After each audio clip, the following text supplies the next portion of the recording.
सत्यवादी राजा हरिश्चंद्र की कहानी सदियों से अनुकरणीय है। सत्य की चर्चा जब भी कही जाएगी, महाराजा हरिश्चंद्र का नाम जरूर लिया जाएगा। सूर्यवंशी सत्यव्रत के पुत्र राजा हरिश्चंद्र, जिन्हें उनकी सत्यनिष्ठा के लिए आज भी जाना जाता है। उनकी सत्य के प्रति निष्ठा उनके युगों बाद भी सत्य का प्रतीक बनी हुई है। इनका युग त्रेता माना जाता है। राजा हरिश्चंद्र अयोध्या के प्रसिद्ध सूर्यवंशी राजा थे, जो सत्यव्रत के पुत्र थे। ये अपनी सत्यनिष्ठा के लिए अड़िग रहे और इसके लिए इन्हें अनेक कष्ट सहने पड़े।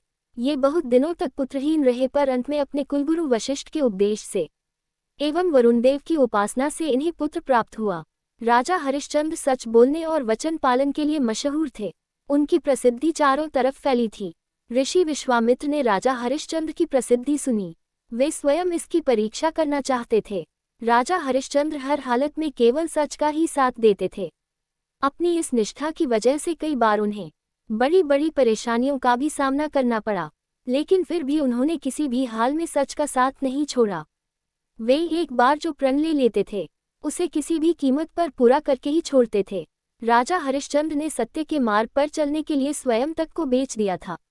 इनकी पत्नी का नाम तारामती था और पुत्र का नाम रोहिताश। ये दोनों भी धार्मिक चरित्र के थे। राजा हरिश्चंद्र ने यदि स्वप्न में भी वाग्दान कर दिया, यानी वचन दे दिया, तो भी पीछे नहीं हटते थे। ऋषि विश्वामित्र की शक्ति से राजा हरिश्चंद्र ने सपना देखा कि उन्होंने अपना सारा राजपाट विश्वामित्र को दान में दे दिया है। अगले दिन जब विश्वामित्र उनके महल में आए तो उन्होंने विश्वामित्र को सारा हाल सुनाया और साथ ही अपना राज्य उन्हें सौंप दिया। जाते जाते विश्वामित्र ने राजा हरिश्चंद्र से दान उपरांत दक्षिणा में 500 स्वर्ण मुद्राओं की मांग की। विश्वामित्र ने राजा को याद दिलाया कि राजपाट के साथ राज्य का कोष भी वे दान कर चुके हैं और दान की हुई वस्तु को दोबारा दान नहीं किया जाता। तब राजा ने अपनी पत्नी और पुत्र को बेचकर स्वर्ण मुद्राएं हासिल की, लेकिन वो भी 500 नहीं हो पाईं। राजा हरिश्चंद्र ने खुद को भी बेच डाला और सोने की सभी मुद्राएं विश्वामित्र को दान में दे दी। अपनी मर्यादा को निभाया। राजा हरिश्चंद्र ने खुद को जहां बेचा था, वह शमशान का चांडाल था, जो शवदाह के लिए आए मृतक के परिजन से कर लेकर उन्हें अंतिम संस्कार करने देता था। एक रात्रि को सर्प के काटने से राजा के पुत्र की मृत्यु हो गई। असहाय रानी तारा रोती पिलकती अपने पुत्र को शमशान में अंतिम क्रिया के लिए लेकर जा रही थी।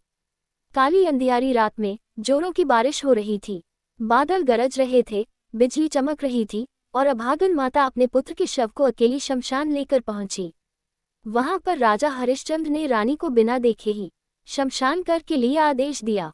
इतने में आसमान में बिजली चमकी तो उस बिजली की रोशनी में हरिश्चंद्र को उस अबला स्त्री का चेहरा नजर आया। वह स्त्री उनकी पत्नी तारामती थी और उसके हाथ में उनके पुत्र रोहिताश्व का शव था। अपनी पत्नी की ये दशा और पुत्र के शव को देखकर हरिश्चंद्र बेहद भावुक हो उठे। उस दिन उनका एकादशी का व्रत भी था और परिवार की इस हालत ने उन्हें हिलाकर रख दिया। उनकी आंखों में आंसू भरे थे, लेकिन फिर भी वह अपने कर्तव्य की रक्षा के लिए आतुर थे। भारी मन से उन्होंने अपनी पत्नी से कहा कि जिस सत्य की रक्षा के लिए उन्होंने अपना महल राजपाट तक त्याग दिया, स्वयं और अपने परिवार को बेच दिया, आज यह उसी सत्य की रक्षा की घड़ी है।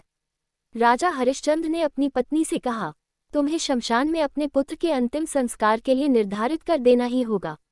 रानी तारा कर के रूप में अपनी साड़ी का टुकड़ा फाड़ कर देने की कोशिश करती है। उसी समय आकाशवाणी हुई और स्वयं ईश्वर प्रकट हुए और उन्होंने राजा से कह, हरिश्चंद्र, तुमने सत्य को जीवन में धारण करने का उच्चतम आदर्श स्थापित किया है। तुम्हारी कर्तव्य निष्ठा महान है। तुम इतिहास में अमर रहोगे। और राजा के लिए जाने वाली दान वाली परीक्षा तथा कर्तव्यों के प्रति जिम्मेदारी की जीत बताई। हरिश्चंद्र ने ईश्वर से कहा, अगर वाकई मेरी कर्तव्य निष्ठा और सत्य के प्रति समर्पण सही है, तो कृपया इस स्त्री के पुत्र को जीवन दान दीजिए। इतने में रोहिताश्व जीवित हो उठा। ईश्वर की अनुमति से विश्वामित्र ने हरिश्चंद्र का राजपाट भी उन्हें वापस लौटा दिया। महाराज हरिश्चंद्र ने स्वयं को बेचकर भी सत्यव्रत का पालन किया। ये सत्य एवं धर्म के पालन का एक बेमिसाल उदाहरण है। आज भी महाराजा हरिश्चंद्र का नाम श्रद्धा और आदर के साथ लिया जाता है। बोलो जय श्री राम। Folded hands.